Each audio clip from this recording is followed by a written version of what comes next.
अरे याद याद याद बस याद रह जाती है। आज जब मिले रानी सरसों कर खेत में, अरे मैं तो रहा हूँ तोरे रेत में। मोर माया है घर राजा बाबा या है खेत में, कैसे जे मिले आओ सरसों कर खेत में। एकदम जोर से डांस लग जाएगा, क्या बात, एक बार जोर से हल्ला होना चाहिए।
अरे कर आगे कैसा ना है, कैसा मोर माया है घर राजा बाबा या है खेत में, कैसे चले आऊं सरसों के खेत में।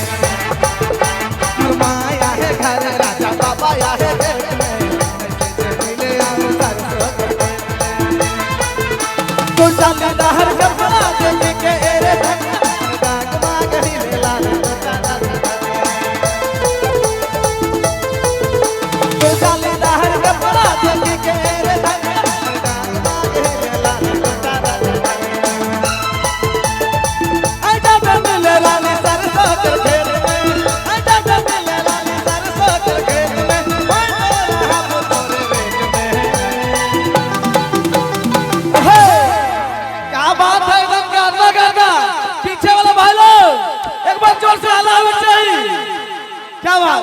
मोर माया है घर राजा बाबा या है कैसे चले आऊं सरसों के खेत में। माया है घर राजा बाबा या है खेत में, कैसे चले आऊं सरसों के खेत में।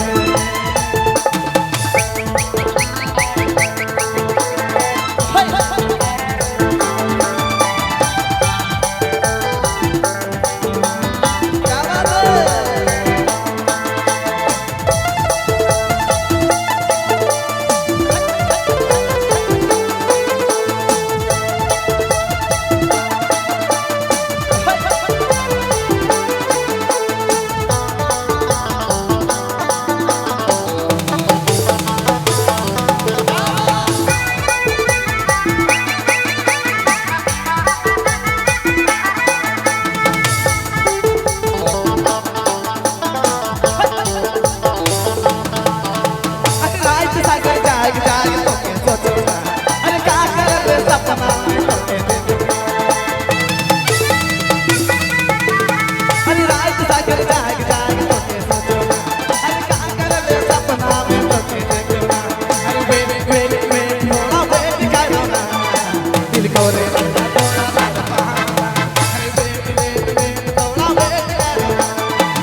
क्या बात है, एकदम गाना वाला डांस हुआ था नहीं। और ही में मन करता है हुलिया के डांस करिएगा, लेकिन ढेकला ढेकली नहीं, तब नहीं कि आवे पड़ता है नहीं हो। एकदम एक बार जोर से हल्ला होना चाहिए, क्या बात। मोर माया है घर राजा बाबा या है खेत में, माया है घर राजा बाबा या है खेत में, कैसे चले आऊं सरसों के खेत में।